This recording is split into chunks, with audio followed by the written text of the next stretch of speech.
Today I want to talk about access to fruit and shopping for fruit.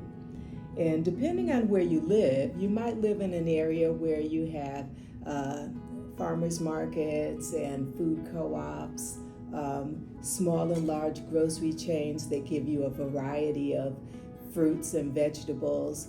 Or you might live in an area where grocery stores are far and few between. And people normally refer to those as food deserts. But let's be clear, they're food apartheid areas. And for most people, when we talk about apartheid, we're talking about a system of segregation or discrimination between a race or people of socioeconomic status. And so for those people, oftentimes they depend on convenience stores or local gas stations to purchase fruit, and it's seldom fresh, let's face it. So less than 2% of the population grow fruit or food on their own. The majority of fruit in the United States is purchased outside of the home and then stored or prepared within the home. So most commonly purchased fruits would be bananas, apples, grapes, oranges, berries, peaches, pineapples, and commonly consumed fruit juices would be apple juice, orange juice, or grape juice. And so when shopping for fruits or veggies, you want to make sure to decide whether or not you want to buy organic or not.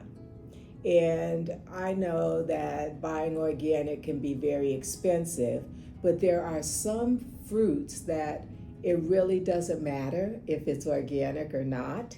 And so I want to talk about that today. And there's a group called the Environmental Work Group called EWG that provides a list of fruits and vegetables that are divided by which ones have heavy pesticide and those that don't. And so the ones with the heavy pesticide are called the Dirty Dozen, and the ones with the least amount of pesticide are the Clean 15, and you'll see a list of that later on in this programming. And so depending on your budget, it's not necessary to buy everything organic. So fruits on the Dirty Dozen list that you might want to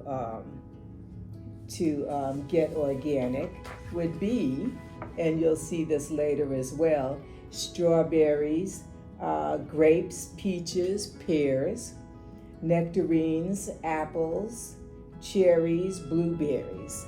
And foods that are on the Clean 15 list would be avocado, pineapple, papaya, honeydew as we have here, kiwi, watermelon, mango, and so those foods, it really doesn't matter, those fruits, whether they're organic or not.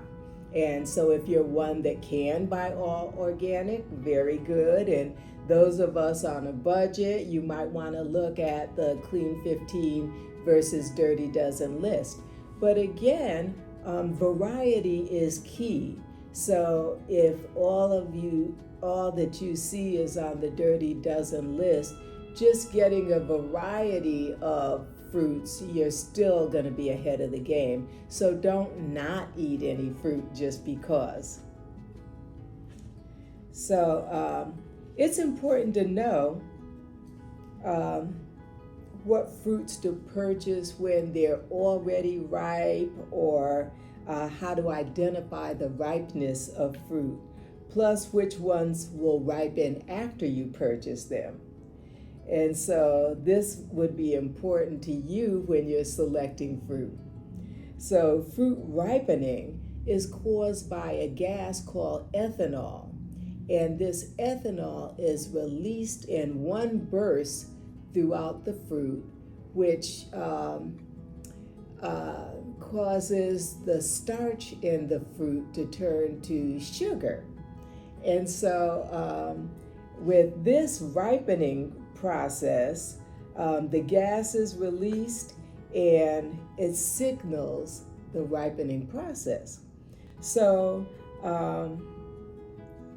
such fruits like apples, avocados, bananas, cantaloupe, peaches, pears, plums, tomatoes, papaya, and mango would be considered climacteric fruits. And so they're going to continue ripening. And non-climacteric fruits get a slow release of this ethanol, and that starch does not convert to sugar. So it is only going to be ripe or ripening when it's connected to the mother plant or the stem, the vine, whatever, the bush.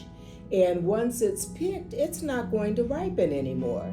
So those fruits, you want to make sure that you purchase them when they're ripe, because what you see is what you get with the non-climacteric. Unlike the climacteric, which will continue ripening, and you know what most of those are because you're already doing that. You know your bananas will continue to ripen. Your avocado, when it's green, it's like, oh, let's leave it out because it's going to continue to ripen. And so that is the structure of what goes on with those fruits and how you want to differentiate. Because if you get a non-climacteric fruit, you're going to need to eat it within 4 to 5 days, because that's all it's going to give you. So some examples of non-climacteric fruit would be blueberries, cherries, grapefruit, lemons, oranges, grapes, raspberries, strawberries.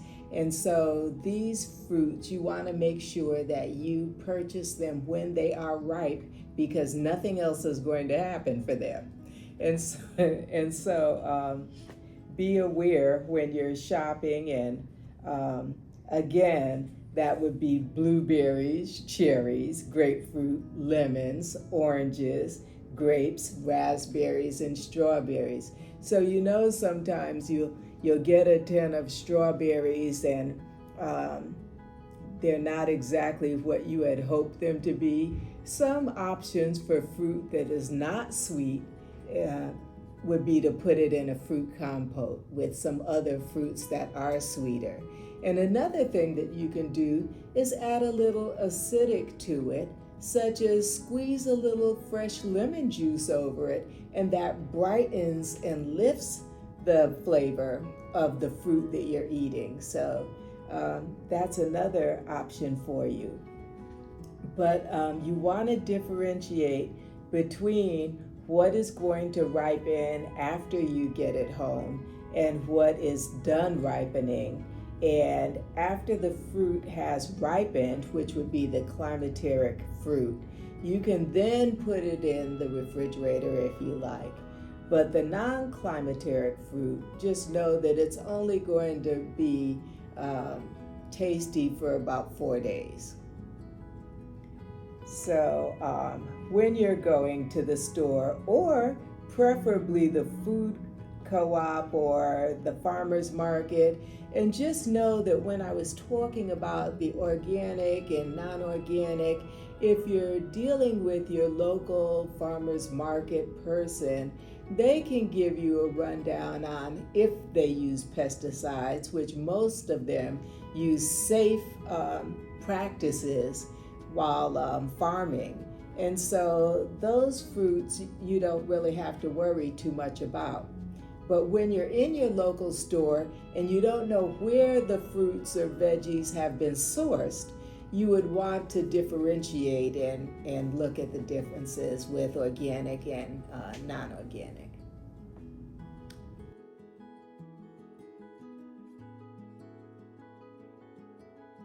have an event every other month, and so June it's going to be craveable chickpeas. And I'm not going to give too much away, but we will be exploring crispy and cinnamony chickpeas as a snack. And we'll also be doing some other things with garbanzo beans that you might not have thought about before. So stay tuned for that. It's going to be June 7th from 10 to 12 right here at Fourth Plain Commons. And in August, I will be doing irresistible veggies and learning how to make healthy eating delicious. And then followed by October 18th, it'll be the mac and cheese challenge. So do sign up, register for these events. Seating is limited, and you won't want to miss it. There'll be something new to learn each and every time.